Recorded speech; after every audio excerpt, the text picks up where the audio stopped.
Emma sat on her worn-out couch, the bills scattered like fallen leaves on the coffee table.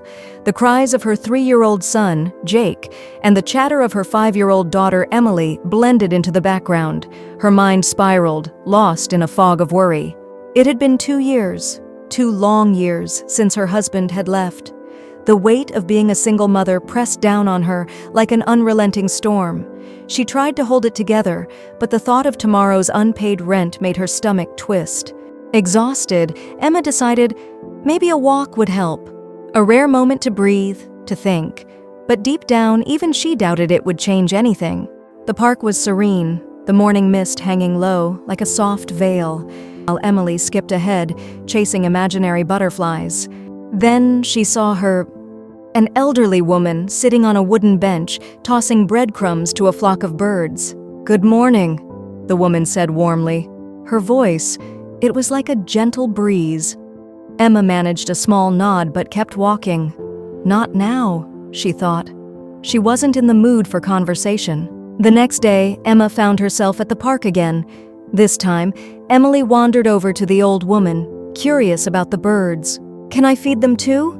Emily asked, her eyes wide with excitement. The woman chuckled. "Of course, sweetheart." She looked up at Emma and smiled. "Join us. You look like you could use some company." Hesitantly, Emma sat down. The woman introduced herself as Mrs. Grace. Their conversation was brief, but comforting. For the first time in months, Emma felt a sliver of peace. Over the next few weeks, Emma and Grace's morning chats became a routine. Each day, Grace shared pieces of her life, how she had lost her husband to cancer, raised 3 children on her own, and yet found joy in life. Emma began to open up. At first, hesitantly, but then the words poured out. Her fears, her struggles, her guilt. "Let me tell you something," Grace said one morning, her eyes twinkling. "When my husband passed, I thought I couldn't go on. But I learned. Small steps can lead to big changes. Start with one thing you can fix. Today." That evening, Emma sat at her kitchen table. She created a simple budget. It wasn't perfect, but it was a start. One morning, Grace handed Emma a small notebook. "Write down 3 things you're grateful for every day," she suggested. "You'll be surprised how much it helps." Emma was skeptical, but decided to try. At first, it felt awkward, forced. "Emily's smile," she wrote. "Jake's laugh, the sound of rain." Slowly, something changed. She began to notice more positives in her life. Small things, beautiful things. Grace also encouraged Emma to join a local support group for single mothers. "You're not alone, dear," she said, placing a hand over Emma's. "Sometimes the strongest thing you can do is ask for help." Emma's small steps began to add up. She found a part-time job at a local library with flexible hours. She started meal planning to stretch her grocery budget, and she began carving out time to play with her kids. Their laughter filled the house again. One morning, Emma arrived at the park, but Grace wasn't there. The bench felt unusually empty.